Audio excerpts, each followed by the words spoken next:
hagaaga daba waxaan kusoo practice gareynay ama aan aragnay sidoo u shaqeeya habka. Dhibaatadii aan ku sheegayna habka waxaan ku aragnay si real life ah ama practical ah. Dhibaatadaas oo ahayd habka markii fariin loo soo diro inuu la wadaago dhammaan boortiyada ku xiran ama computerska ku xiran.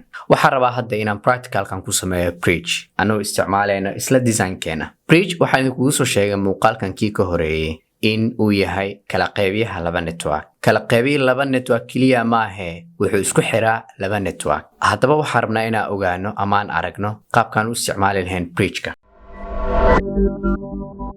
Si bridge and workstation-ka u soo dhigano, waxaan tegaynaa network devices, waxaan ka sii dooranaynaa switches. Waxaan ka sii dooranaynaa bridge. Waxaan soo dhiganaynaa workstation-ka. Sida kaaga muuqata sawirka wuxuu u samaysan yahay sida buundadii. Waxaa meeshaas noo cadeynaysaa in loogu talagalay in la iskugu xiro laba shay oo kala duwan.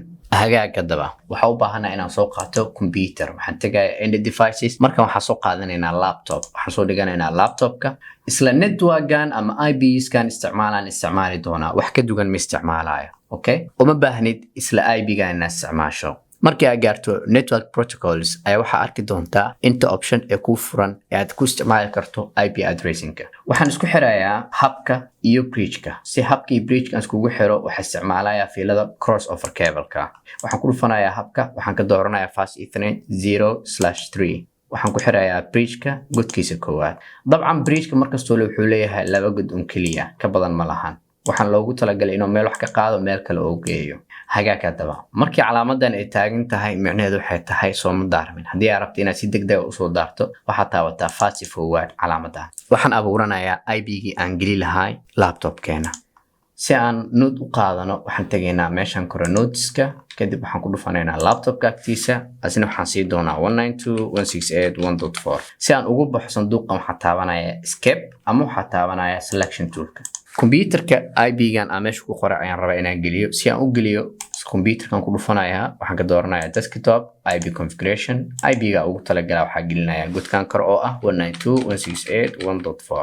subnet maskiga automatic asay generate gareynayo. networking protocolska ayaa ku arki doontaa network wuxuu yahay, IP wuxuu yahay, subnet wuxuu yahay, default gateway iyo DNS ba.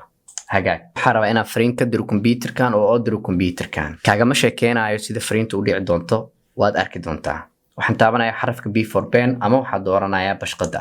waxaan ku dhufanayaa computerka, kadibna waxaan ku dhufanayaa computerka u diraayo. xagga hoose waxa u jeedaa successful inay ku soo baxday. balse anaga waxaan rabnaa inaan aragno sida ay hawsha u dhaceedo. si aan u aragno hawsha gudaha ka socoto network gudihiisa waxaan dooranaynaa simulation-ka. simulation markaan doorano waxaan leenahay automatic capture.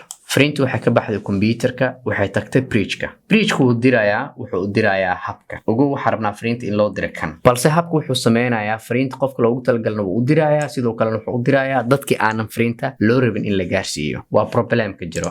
jawaabtii la soo celiyayna sidoo kale wuxuu sameynayaa dadaan loo rabin oo u dirayaa. qofkii loo rabina wuu u dirayaa. noocan waxaa loo yaqaanaa broadcast. broadcast si fara badan haddii uu network-gaada ka dhasho waxaa dhalanaya inuu noqdo network-gaada mid jam ah.